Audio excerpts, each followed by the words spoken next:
L'UNITAR a, dans la foulée du sommet de Johannesburg sur le développement durable, pris 2 initiatives. Nous avons conçu cette idée de centres associés que nous avons appelés les centres CIFAL, qui veut dire Centre international de formation des acteurs locaux. Et notre deuxième initiative était de prendre contact avec de grandes entreprises privées. Et le développement durable des pays en développement ne pourra pas se faire sans le secteur privé, sans les grandes entreprises internationales qui ont l'expertise. J'avoue qu'on a eu beaucoup de chance de rencontrer Veolia, en particulier son président-directeur général, M. Proglio, qui d'abord nous a fait confiance, ensuite a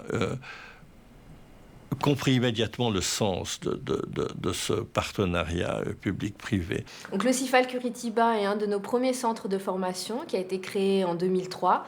Donc on y a accueilli des centaines et des centaines d'autorités locales d'Amérique latine et des Caraïbes. Donc Curitiba est un modèle de développement urbain, de planification urbaine qui est extrêmement reconnu au niveau de l'Amérique latine, mais aussi internationalement. Dans la plupart des communes d'Afrique de l'Ouest, la gestion des déchets est de la responsabilité des municipalités.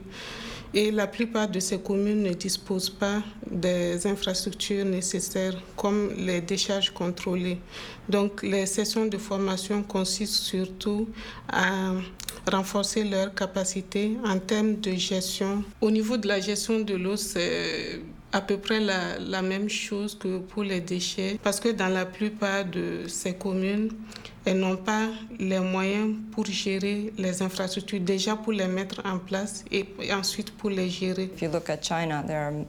En Chine, il reste beaucoup à faire suite à l'urbanisation rapide. La population est immense, la plus nombreuse au monde, mais beaucoup de gens vivent dans de très mauvaises conditions. Dès l'an prochain, nous souhaiterions élargir l'éventail de sujets sur la société de l'information, mais également sur le partenariat public-privé, la gestion de l'environnement, la gestion des déchets et de l'eau, les transports urbains, la gestion des catastrophes et la parité.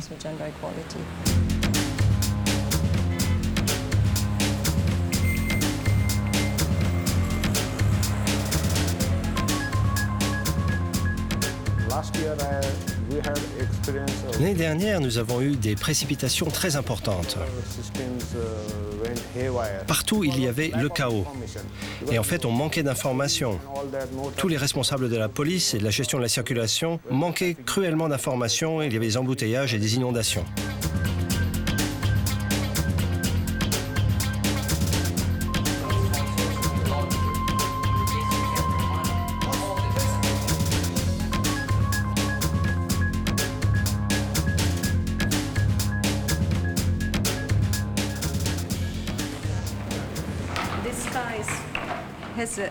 Une voiture est tombée en panne sur l'autoroute, vous voyez, et donc ils ont appelé la police pour leur demander d'évacuer le véhicule. J'étais très impressionné par ce système de suivi informatique de la circulation. Ils utilisent des caméras vidéo et tout un tas d'installations. Et nous, à Bombay, nous avons des problèmes similaires.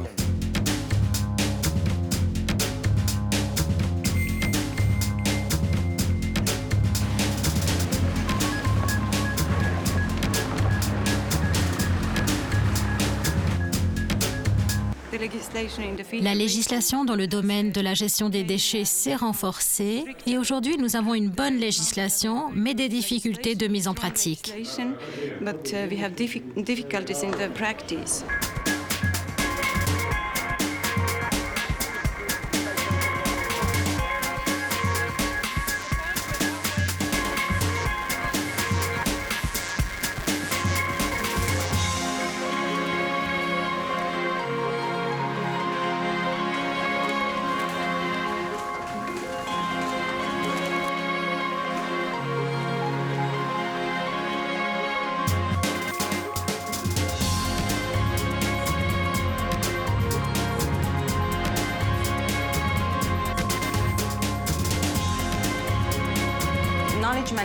Notre programme de knowledge management consiste en de l'auto-évaluation, de l'échange d'idées et d'expériences, de la planification stratégique fondée sur ce que nous avons appris sur nous-mêmes et sur les autres.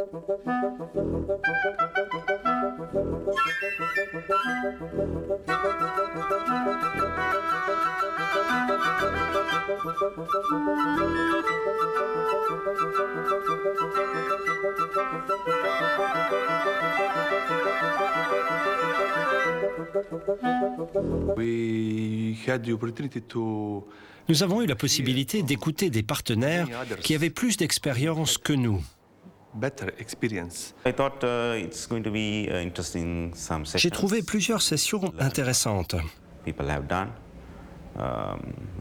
Je pense pouvoir bénéficier de l'expérience acquise par les autres pour l'appliquer dans mon propre cadre de travail. La coopération de CityNet avec Veolia a commencé par le biais d'Unitar. Ensemble, nous avons créé le CIFAL, Centre régional de formation de Kuala Lumpur.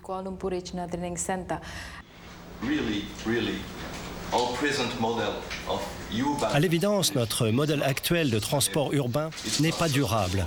Il n'est pas durable du tout.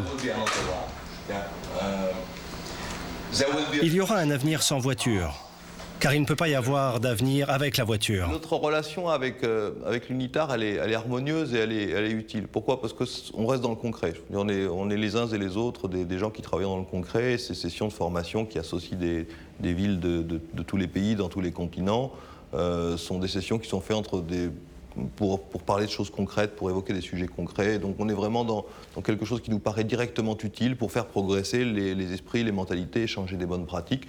Et cet échange de bonnes pratiques, il ne peut pas être limité aux organismes publics. Je crois qu'il est tout à fait bien et tout à fait cohérent dans la vision du développement durable que les entreprises privées, qui sont aussi des acteurs de ces problèmes, puissent y participer. ONU Habitat, en étroite collaboration avec Unitar, travaille maintenant depuis 2 ans à l'élaboration de lignes directrices et de principes d'action visant à améliorer l'accès aux services essentiels tels que l'eau, l'assainissement, la gestion des déchets, la communication, l'énergie et la mobilité urbaine. Cette initiative associe, à côté des agences des Nations Unies, de nombreux partenaires tels que les gouvernements nationaux, les autorités locales, les ONG, mais également le secteur privé, afin de dépasser les clivages et parler un langage commun autour d'objectifs de développement. Un processus de recueil des meilleures pratiques a d'ores et déjà été initié. Il va maintenant déboucher sur un guide des recommandations avec des outils et des indicateurs très précis auxquels Veolia Environnement continue d'apporter son expérience et son expertise. Les 2 points sur lesquels on va essayer de porter l'accent dans l'avenir, c'est la formation de formateurs et la coopération entre centres CIFAL. Le but ultime, c'est de créer des conditions qui permettent au secteur privé d'investir avec une certaine sécurité dans les pays en développement. Nous apprécions vivement l'engagement de Veolia Environnement à renforcer les compétences des collectivités locales, surtout dans la région Asie-Pacifique. Quand, en septembre 2000, les chefs d'État et de gouvernement, 148, se sont réunis à New York pour adopter la déclaration du millénaire, ils n'imaginaient pas qu'ils allaient commencer tout un processus de mobilisation qui, en effet, a permis d'aller jusqu'au local. Donc ça a commencé au niveau global, maintenant on est dans le local. Et c'est dans le local que je pense est l'avenir, vraiment, parce que ça va permettre aux gens de participer directement. Ce n'est plus une question de savoir comment on va recevoir de l'aide, mais plutôt comment on va contribuer pour le développement. Et c'est justement ce genre d'approche complètement mobilisée autour des ressources propres des gens, une approche d'appropriation, qui est l'approche que l'UNITAR aimerait pouvoir développer dans l'avenir. Et je pense qu'avec des partenaires comme Veolia, on va pouvoir le faire parce qu'ils sont déjà dans le local. Ils touchent la ligne de front. Ils sont là où les gens s'intéressent pour des services spécifiques. Donc nous sommes des partenaires pour l'avenir parce que nous avons des objectifs communs.